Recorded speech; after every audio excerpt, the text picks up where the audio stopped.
So why aren't we as veterinarians giving guidance like that? We need to be doing that. We need to focus on that pet and say to that pet owner if it is or not in the best interest for that pet to be traveling by air.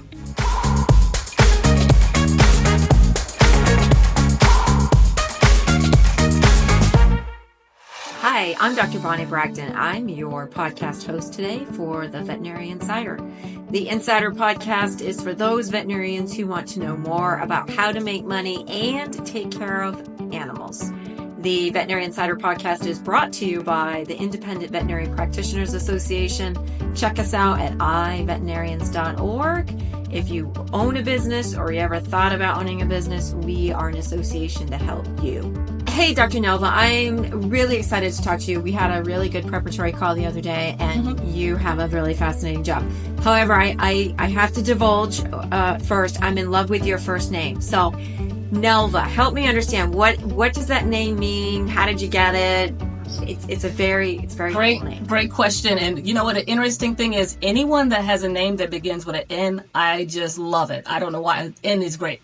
My name, my mother named me after a Spanish co-worker. I am not Spanish, but she named me after a Spanish co-worker. Her name was Nelva Rose, and she just loved the way she pronounced her name, so she named me after her. So she just loved the name. She thought it was pretty. You know, and it's always funny how names go, because my mom almost named me Dallas, and I figured if I was Dallas, I may have had a different career than a veterinarian. Yeah, that'd have been a little different. Yeah, Definitely. Yeah. So, hey, Dr. Nelva, I know your expertise is in animal transport, so really fascinating stuff. I did not know that existed as kind of a specialty for veterinarians. You have a lot of expertise that you've built through your career path across public health and military and transportation. But before we get all into your past, I'd really like to understand, what is your job title and what exactly do you do? Great question. I am working as a consulting on-staff veterinarian, and actually it's industry first. I don't think there's any other veterinarians doing what I'm doing, probably worldwide. So I'm an industry first for Delta Airlines on-staff veterinarian. I started initially in July of 2018, and just been initially brought on to help review and revise the policies for animal transportation. So that's kind of a little summary nutshell of what I do, but it's more of my daily routine could vary. Yeah. So tell me, look, I know it probably is hard to say what you do on a daily basis, but kind of on a weekly basis, walk me through what you do day in and day out. Yeah. Well, I answer emails from say customers or passengers regarding the transportation of their animals. Just be aware, we transport more than just your personal pets. We actually will transport day-old chicks, hatching eggs. So we're helping to feed other countries. We're assisting with zoos as far as transporting zoo animals for conservation purposes. Also, we do a lot more than everyone just thinks pets. No, it's a lot more to it than that. So, like I said, I might be responding to the requirements for transport. We have internal policies, and then also what folks don't realize, there's regulations behind the transport of all animals. So I'm kind of stay abreast of that and make sure we comply and make sure the shipper is aware of it and make sure that the documentation is in order. So that might do that. My week depends. I might have to do a station visit and go travel to a location and have conversations with folks. Sometimes that happens. Again, reviewing, revising policies for animal transportation. There might be something I need to review or make sure I stay on top of. Recently, CDC changed their dog importation regulations, so we had to really work and ensure that we were complying on our side with that as well. So it all varies, honestly. It varies week by week. Yeah, so tell me about these updates for dog importation. I know a little bit of controversy, at least from my standpoint. I actually worked for a vaccine company So, we imported flu, right? A couple years ago, we imported a new strain of dog flu into the country. Not too long before we imported COVID-19. So walk me through that history for the average veterinarian who's not aware of what happened and what's happening now. Well, I know a lot more about that because, just FYI, prior to my role with Delta, I actually worked with CDC. I was their dog importation SME. So I'm very familiar with importation regulations, what have you. And I've seen how it transpired over the years. I retired from CDC in 2018, and things have changed since that time. What's changed is our importation regulatory requirements coming to the country are more stringent now than they were in the past, which is a good thing. It's all to prevent the reintroduction of canine variant rabies into the United States. So it's for that purpose. Main reason. Folks would always say, and I used to say it myself, what's the big deal? Rabies, you've got raccoon rabies. You've got the skunk rabies. There's rabies in mongooses. There's rabies, of course, in bats. What's the difference? But there's actually a canine variant that in the U.S. has been eradicated since 2007. Now, in other countries, it's rampant. And CDC has identified high rabies risk countries. And it's a list of countries. There's probably about 100 countries listed that are high risk for rabies. And they're trying to control their entry into the United States so we don't have a reintroduction. Now, guess what, though, guys?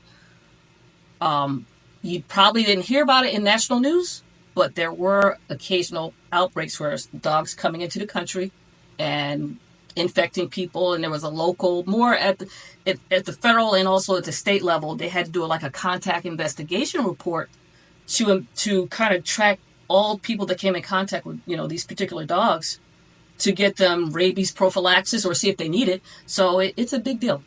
It's a big deal.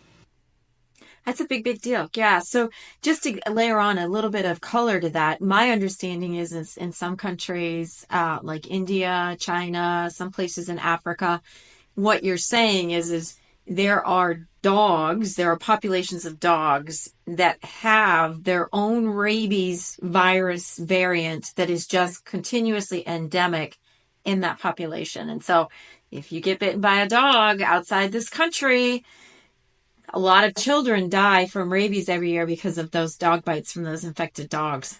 Oh, yeah, definite, Bonnie. And that's the thing. We don't realize it.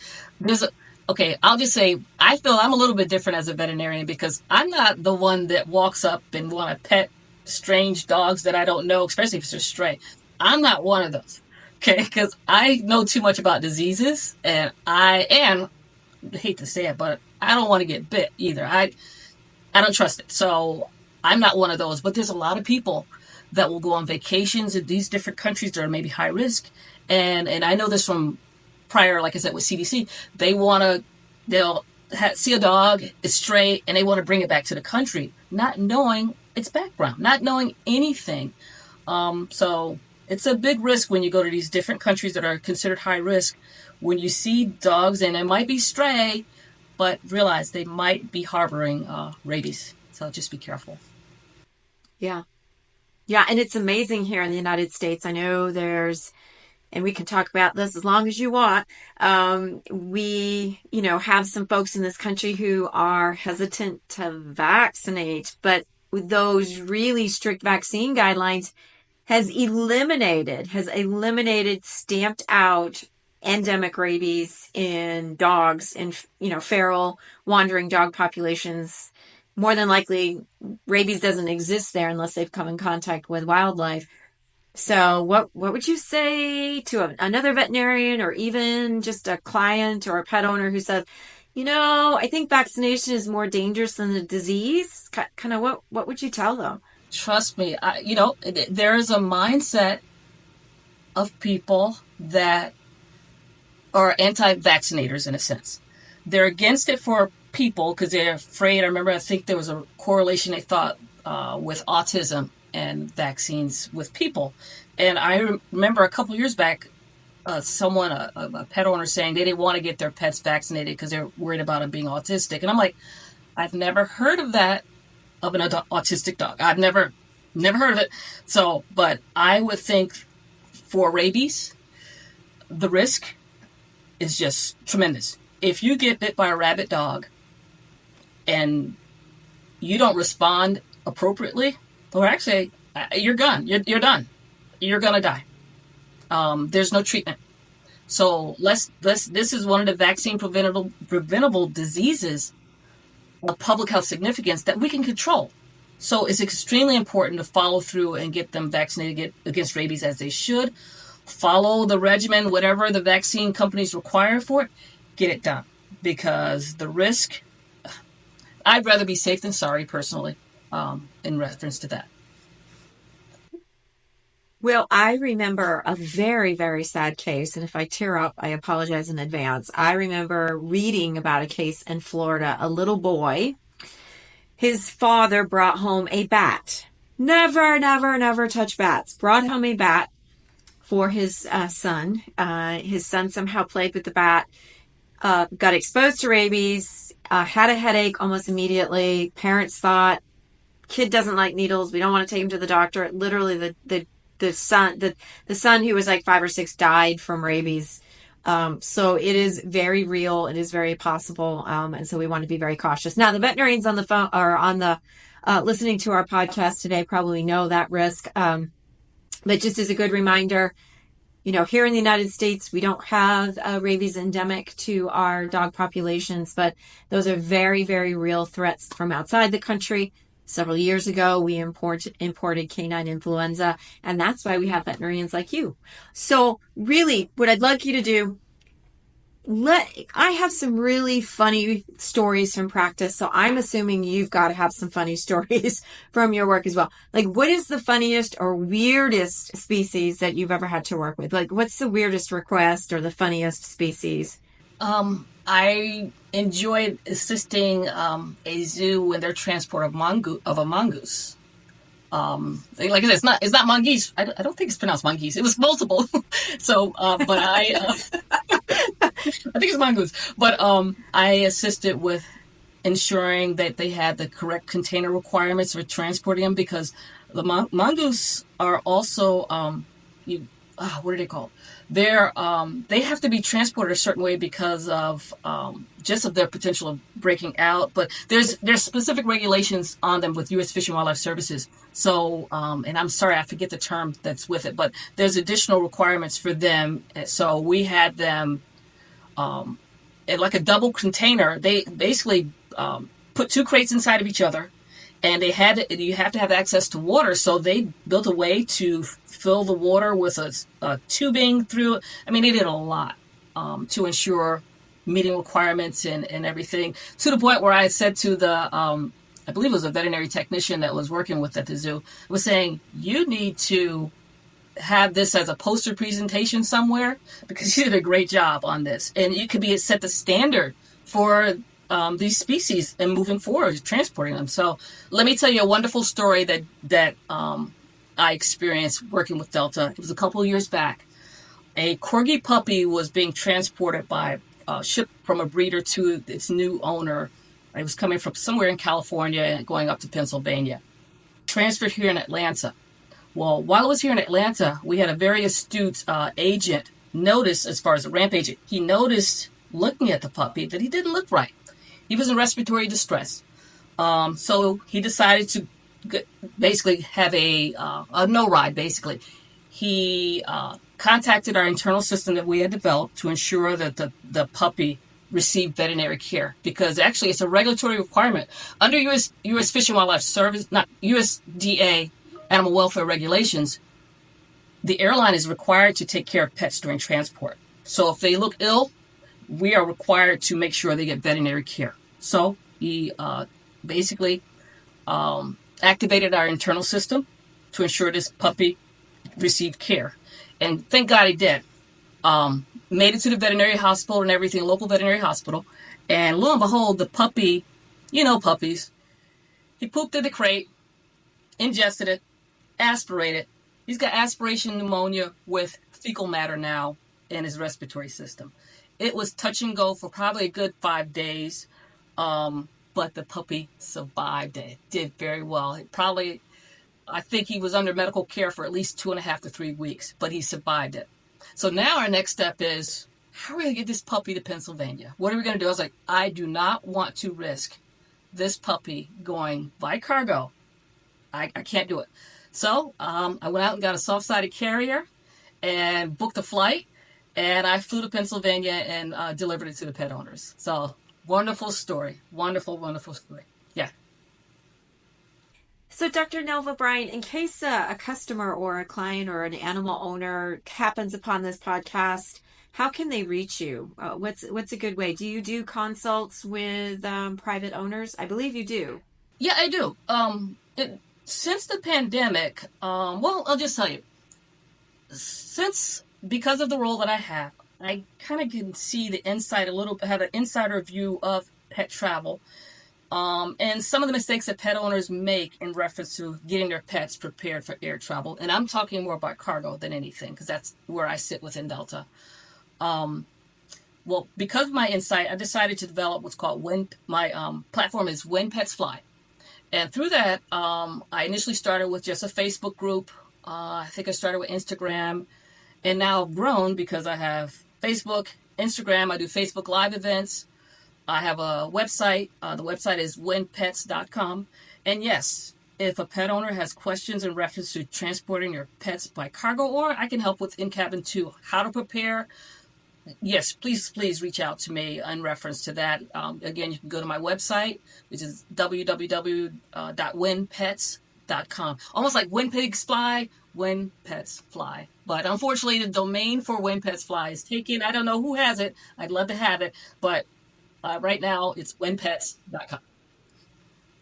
That's awesome. And so we also talked about this, right? So, okay, I have to admit, again, I always like to say what happens on a podcast stays on a podcast. That doesn't even make sense, right? Kind of like Vegas rules. But I hated health certificates when I was in practice. I swear to God, like I would have a meltdown. Every country is different. I would have to stop what I was doing. It would take me hours. I had to have people on the phone. I would get it wrong. And the worst feeling in the world is to think that that owner could be or the pet or the animal could be mid-travel and they get denied access, and then their life is on the line, and then they need to be transported back because I did something wrong. So I know you had talked about even building and expanding your business to doing consults for veterinary practitioners. So kind of tell me about what that looks like and how practicing veterinarians can reach out to you.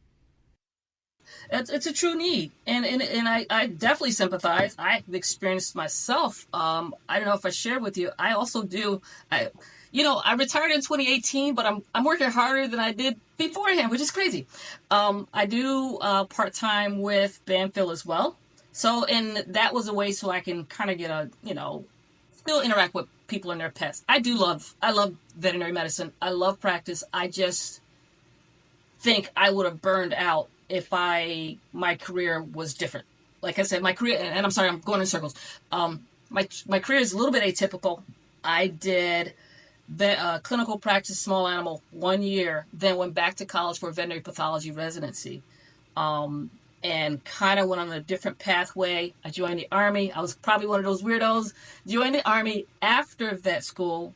I know, which is strange, but I did because they had the best veterinary pathology program, and I think they still to this day. And I wanted to get into it, but I did not get accepted into that program. But I still worked it through. I worked it out. But either way, my career is a little bit different. I went from the Army and switched to the United States Public Health Service. Now, that was a great move because that opened up opportunities where I could work in different federal agencies throughout the United States. Still active duty, still getting all the benefits, but in the public health service and working different roles. Majority were veterinary pathology related. I also took a stint where I did stuff with USDA Food Safety Inspection Service, which I got to get, and that probably started my regulatory liking of regulatory issues and regulations. So, Dr. Bryant, what I find really, really authentic and wonderful about your story is it's very, I think, typical for veterinarians, right? We have this career path that weaves all over the place. What I really enjoyed hearing about was this idea that, you had a barrier, you had this goal that you really wanted to get into this particular pathology program. It just didn't work. And then like a true veterinarian, you made, lemonade out of lemons, and it helped you redirect your path. So, what would you tell those early career veterinarians or even mid-career veterinarians who feel like, they're just beating themselves up. They can't really seem to move forward in their career. What advice would you have for them? Yeah. You know what? And with me, things were not a straight shot for me either. I learned to pivot. I learned, as you said, out of lemons make lemonade. Being that I was in the federal government and different roles I had, sometimes I may not have liked exactly what I was doing, but I did the best and mastered what I did and went from there. Being the CDC's dog importation SME kind of was like dropped in my lap. And I'm like, I'm going to learn this and I'm going to be an expert at this. And then that led to further things going. Because trust me, I started out before wanting to become a veterinarian, yes, since good 7, 8 years old. I thought clinical practice was it. I didn't know about other options. Then I got into veterinary school and learned about veterinary pathology and had the best mentor. Old timers might remember the name, Dr. John King. Oh my God, he was so good for me. Really inspired me so much. Unfortunately, he passed away a few years ago, but he was the main person that really mentored me and really got me excited about veterinary pathology. So I started down that path. I was at graduation, small animal practice or veterinary pathology. So I figured, let's do small animal practice. I did that for a year and I just wasn't stimulated enough. So Dr. King contacted me and said, hey, what are you doing? Are you happy? And I said, no. So he said, get your application material together and apply for the program back up here and get back to school. That's what I did. And that put me on a different trajectory for my career path. Like I said, join the Army, then join the public health service, and just different things, different opportunities. And it wasn't a straight shot. It wasn't straight where everything was perfect. I had closed doors. I learned to manipulate, go around them. Just don't stop. Don't feel that you're stuck. Think outside of the box. And also I would say, master something. We're all generalists, but master something. If you like dentistry, master it.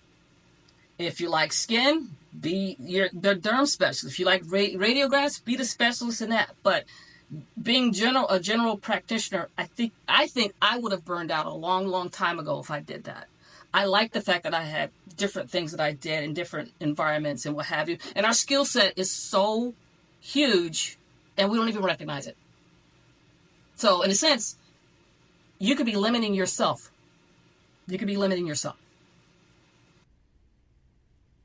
I hear all the time veterinarians say, well, I'm not a good public speaker, or I'm not a good business person, or I can't do this, or I can't do that. But what I heard you say is every point, every job you've had, every assignment you've had has been a learning experience for where you want to take yourself. And now you have a website, you have a Facebook group, Instagram, and just in case anybody didn't catch this, when you were talking about SME, I think that stands for subject matter expert, yes, right? Yes. Yeah.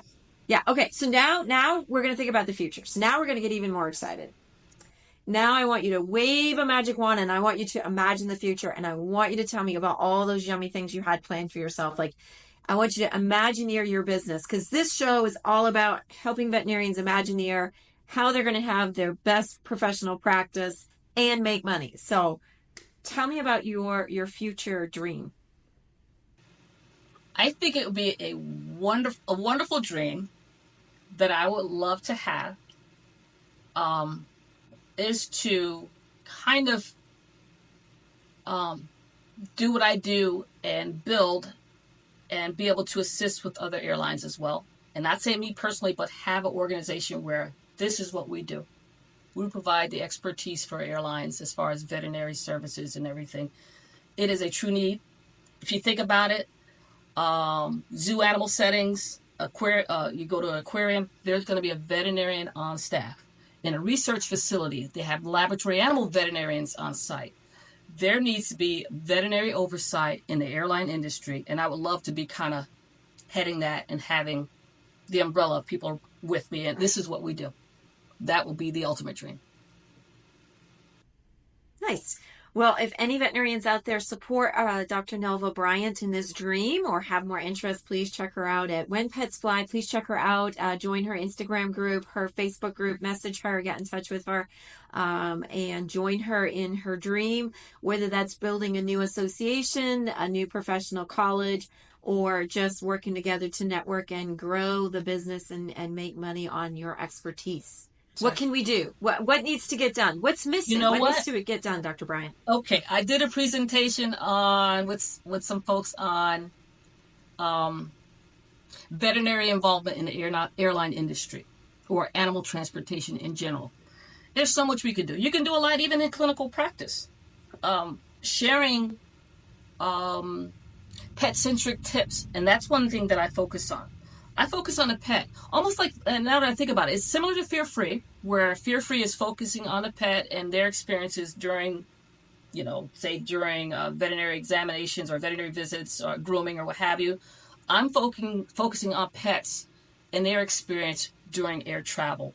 And with that, finding ways to ensure they're comfortable and safe. So one of the main things I always say as far as focus on the pets. You want to make sure pets are medically fit or sound for air travel prior to transport. It's a common misconception with the health certificates, thinking because of the name that means they're healthy. But as you know, that's not the case. That's not what it is. Health certificates are going to tell you whether the animal meets the requirements of that destination, if there's rabies vaccination requirements, stuff like that. There's nothing on those forms to say, we've got a diabetic pet, blah, blah, blah, history of seizures. There's nothing on there about that. And those are important features for when they're being transported. Same as, imagine this. If you had a heart condition and your doctor told you, no, I don't want you to fly, you'd listen, right? So why aren't we as veterinarians given guidance like that? We need to be doing that. We need to focus on that pet and say to that pet owner, if it is or not in the best interest for that pet to be traveling by air. Because if it's not, don't do it. Find another. I understand it will be a predicament if they're moving somewhere. But for routine travel, it might not be in their best interest. It might be best for them to go stay home with family, go to a nice boarding facility or something. But to take them, and this whole process could have a negative impact on their health. Why are you doing it? I wish I'd listened to you or heard you when I was in practice, because there were so many times I felt extreme pressure, right? I felt extreme pressure. The health certificate said that I was certifying all these things that I really had no evidence of. And thank you very much for giving veterinarians permission to say no to health certificates and no to travel, because I think so many times we're trying to really please the owner. And we forget that we are there, and it is our duty to help, advocate for the pet. So thank you. You just gave veterinarians, I think, everywhere permission to say no. Yeah. I hate to say it, that you're going to find someone that's going to agree with them. But again, you're saying no for a reason. You're saying no for the best interest of that pet. And we've got to start giving that information out. That's why we're veterinarians, right? We're supposed to be advocates for animals. That's what we do. So we need to start sharing that information. Another thing as far as pet-centric, focusing on the pet, is making sure they're acclimated to being confined in their travel crate too. Folks will buy a crate or pull it out of the closet that's been sitting there for years and shove them in there and think they're perfectly fine. No. How would you feel about that? They actually acclimated to confinement. They have to get accustomed to being there. That crate should be their safe haven. Once they're comfortable in there, they're not going to try to break out. Then another thing folks would do, like I said, people pull out a crate that maybe they used when they were potty trained or house trained initially. Now, remember the size of the dog back then. It was a lot smaller. They will still use that same crate and shove them inside of it and think it's okay. And oh, gosh, don't get me started. There's so much that I know. Because there's a common misconception on airline-approved crates that it's by the weight of the pet. It's not by the weight of the pet. It's by their size. And if they're too big, if they can't stand up, sit up upright, and turn around without touching the sides or or the sides or top of the crate, it is too small for them. But you'd be amazed. I've seen photos of folks trying to make it happen, and it's not correct. And then don't get me started. Airline approved crates. When you go to PetSmart and Walmart, be careful because it'll say it's airline approved, but there's features on these crates that make it not meet standards. The airlines follow the standard by IATA. It's the International Air Transport Association.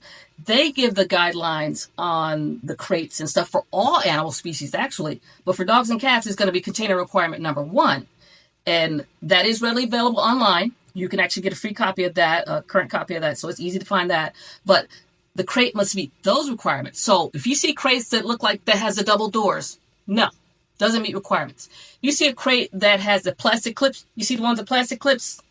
No. Anything that's easy to put together is not going to be accepted for transport by cargo. Because if you think about it, you don't want that. You don't want if it's easy to put together, it's easy to fall apart, right? Don't want that to happen during transport. So, yeah. So that's another feature. I'm trying to think what else. Those are the main things. So, Dr. Bryant, I don't think as a veterinarian I've ever thought about this. So help me understand what the process is for transporting, an animal in cargo. Like what does that look like? So I'm a pet owner. Let's hope I've consulted with somebody like you, so I have the appropriate container. I'm planning to send my animal by cargo. We'll just say a dog or a cat. I've got the right container. I show up to the airport. What happens to that animal? What is that process? Because I can tell you, I swear, I don't think I'd be able to let I've let my grandson travel by himself on the airline, but I don't think I would let my dog or cat be transported by cargo. I think I would have a panic attack. So when I show up, what happens to that dog or cat when I get to the airport? Well, if you show up to the airport, just be aware, you don't want to show up. You want to give ample time for them to get through the whole process of getting the pet. There's a lot of documentation that has to be provided. So you don't want to get there. With us, we usually say if we get to the airport 2 hours in advance, we're fine. When it's going by cargo, you need to get there probably at least 3 to 4 hours prior to departure just to make sure everything is in order. And who knows, there might be a line. So I would recommend, could say 3 to 4 hours prior to, closer to 4 hours prior to departure to get them accepted and everything. Once they get there and go through all the documentation and make sure everything's in order, as far as they're held in a temperature controlled environment or room prior to going to plainside. Going plainside, they should be in a temperature controlled vehicle as well. And they go plainside and should be the last ones to be placed in the cargo hold before departure and everything. The cargo hold itself, to me, I always describe it as almost like a crawl space. There's nothing particular about it. It's just a space where there's different items that can be shipped by cargo. Who knows? It could be pharma, could be pharmaceuticals, could be perishables. So other items and yes, luggage could be there as well. But it's going to be placed in the cargo hold. The cargo hold itself is temperature controlled, is pressurized, and it's also ventilated. Temperature is probably around 60 degrees Fahrenheit, so it's comfortable, everything for them. And they can get to their destination with no problem. To be honest with you, it happens so often. There's not many issues. And actually, I'll give you an example.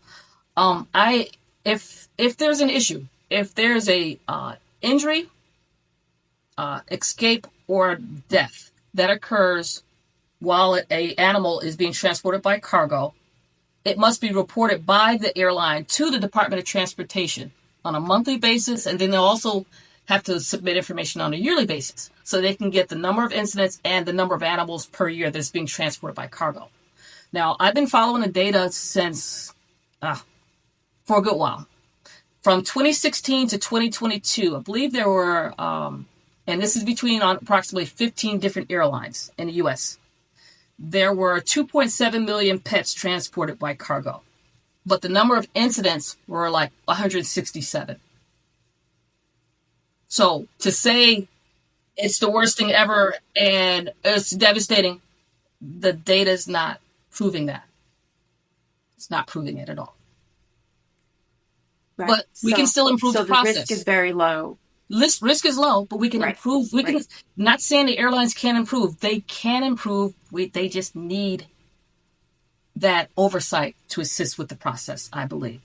And also improving with it, even with those numbers. I can get those numbers of 167 down even lower because of those 167. I'm a nerd. I reviewed just about all of them that I could. And the majority of the injuries were related to the pets trying to break out of their crates. So they have to report it. It's not an airline problem. It's not like the airline did something. Majority of them were related to pets trying to break out of their crates and got injured. And the deaths, majority of airlines, not all, will get a necropsy done on the animals if it dies. And with those, the necropsy that were performed, there were underlying medical conditions with these pets, and that caused death, not related to the airline. So almost the same as if I had a heart attack on an aircraft, God forbid, I can't turn around and sue the airlines because I had a heart attack. So these pets had underlying medical conditions that got exacerbated during transport and unfortunately led to death. So we can get the numbers down even lower. So as veterinarians, what we need to do, again, preparing that pet, make sure they're acclimated to be confined in that crate to get that number so they don't try to break out of the crate. And let's make sure they're medically fit and sound for air travel so we don't have any problems during transport with them. So, yeah. So Dr. Bryant, a couple of key questions are popping into my mind, and I never knew how to advise clients, right? So, all right, sedation. Yes or no? I mean, we just talked about no sedation. No sedation. And AVMA is against sedation as well. It's one of their policies, don't sedate. But your average veterinarian, trust me, will pop out some trazodone or whatever is needed and think that it's okay. And again, you're sedating them. And it's just not ideal if they have an underlying medical condition. Think about it this way. They're sedated and they're unsupervised in it for a good period of time. They're in the cargo hold. Guys, there's no one, I always joke about this. It's only in the movies that someone can go from the in-cabin part down into the cargo hold. There's no trap door that's going to lead down there. There's no flight attendant checking on your pet during transport. They're going to be unattended, sedated for a very long time. And if something happens, there's no one to assist them. So don't do it. I wouldn't do it at all. Just don't do it. Don't do it. Try maybe CBD or some other methods. Yeah, you can try CBD or some other type of calming methods. You can try, what is that stuff called? Cats have Feel Away and dogs have Adaptil. Maybe that can calm them down, something like that. But a true sedative, anything that causes sedation, even if it's Benadryl, don't do it. Don't do it. I have to admit, Benadryl was my out. When somebody asked for sedation, I'd be like, Benadryl. Benadryl's okay. But yeah, difficulties with thermoregulation, vomiting, all those big things could really cause a problem. And so I'm assuming, but let me ask, toys, no toys, blankets, no blankets? Blankets are okay. Toys, be careful. What if it's a choking hazard? Again, no one to assist them. You've seen those video clips, of my goodness, of these dogs that are gotten a ball trapped in their throats. That's scary. Imagine if that happens during transport. No one can assist them. So anything that potentially could be a choking hazard, no. And food and water. How do you manage food and water before the flight? I would recommend at least 4 hours before the flight. Well, probably even longer than that. Maybe 5 hours prior to departure. Get a good meal in. Get some exercise, nice potty break, tire them out, and then get them over to cargo acceptance and everything. Basically, we said a well-fed, tired dog, or cat too, will definitely fall asleep during transport. So that's what you want them to do. Just tire them out. tire them out. I like that. That's great. It's great. It's great advice. And then I know we touched on this, but I wanted to add more detail. So what should veterinarians recommend for acclimating to the cage? I know it varies a lot, but it's it's one thing to crate your dogs in your home where they're used to it. How do you then, get them used to being in a crate and away from you and alone? Yeah, that's a good one, and it's not something that can happen overnight. To be honest with you, if you think about it, in emergency situations in general, it's probably in the best interest to always keep your crate out and for their own space. Because God forbid, say if there's an emergency, like a disaster, wildfire, and you have to get them, quickly get them and leave. Wouldn't it be better if they already are acclimated to a crate and have their own den, and then you transport them and it's fine? So just, in a sense, keeping them confined to a certain extent, I think is ideally best for them in the long run for multiple reasons. And travel is one of them. So, but again, it doesn't happen overnight. It does take time. So there's a video out, actually. United, even though United has a video out on how to acclimate your pet for air transport. You may want to check that out as well. Wonderful. Yes. Yeah. So I know I've been called mean. People don't seem to value the idea of crate training.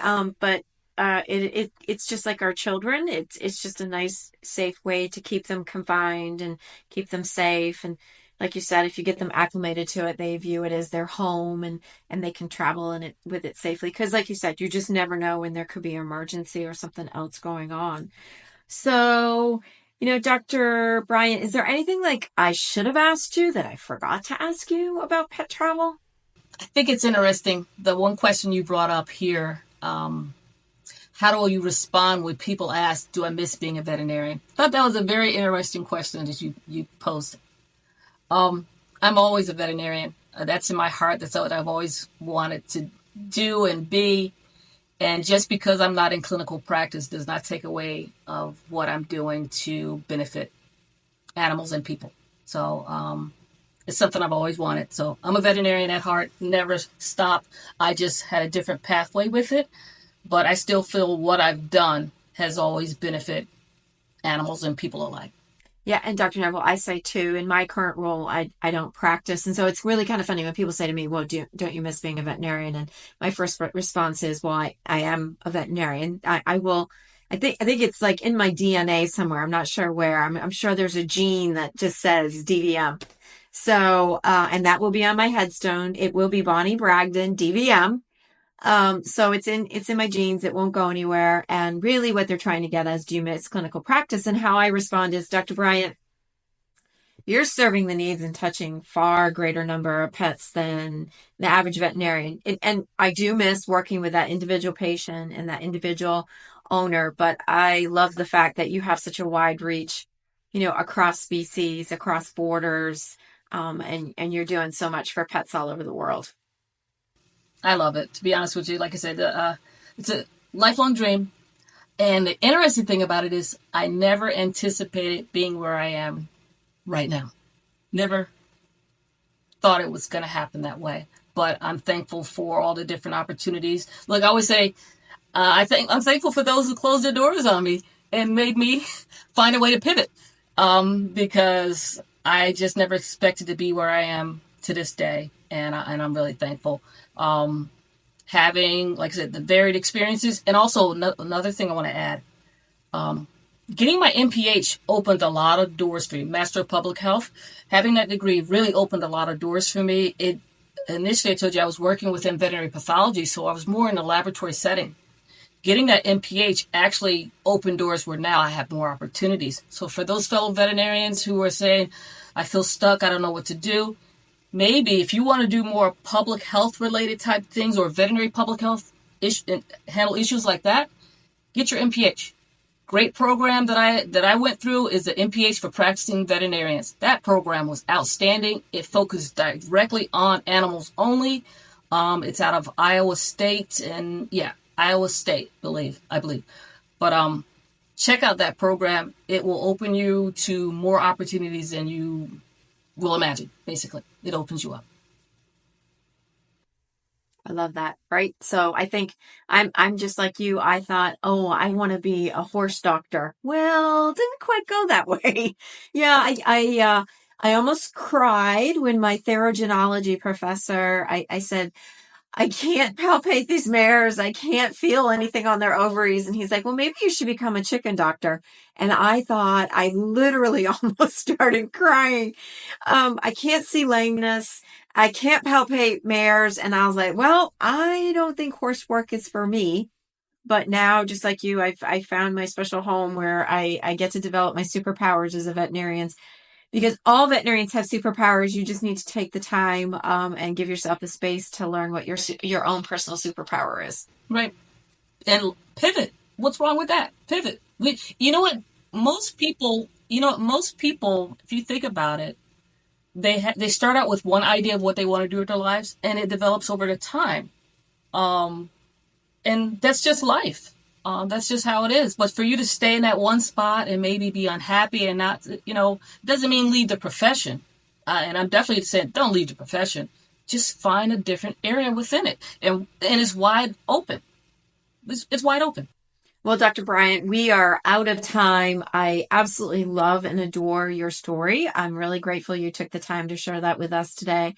I can really appreciate your passion. You actually answered a lot of my burning questions that I wish I had known you when I was in practice.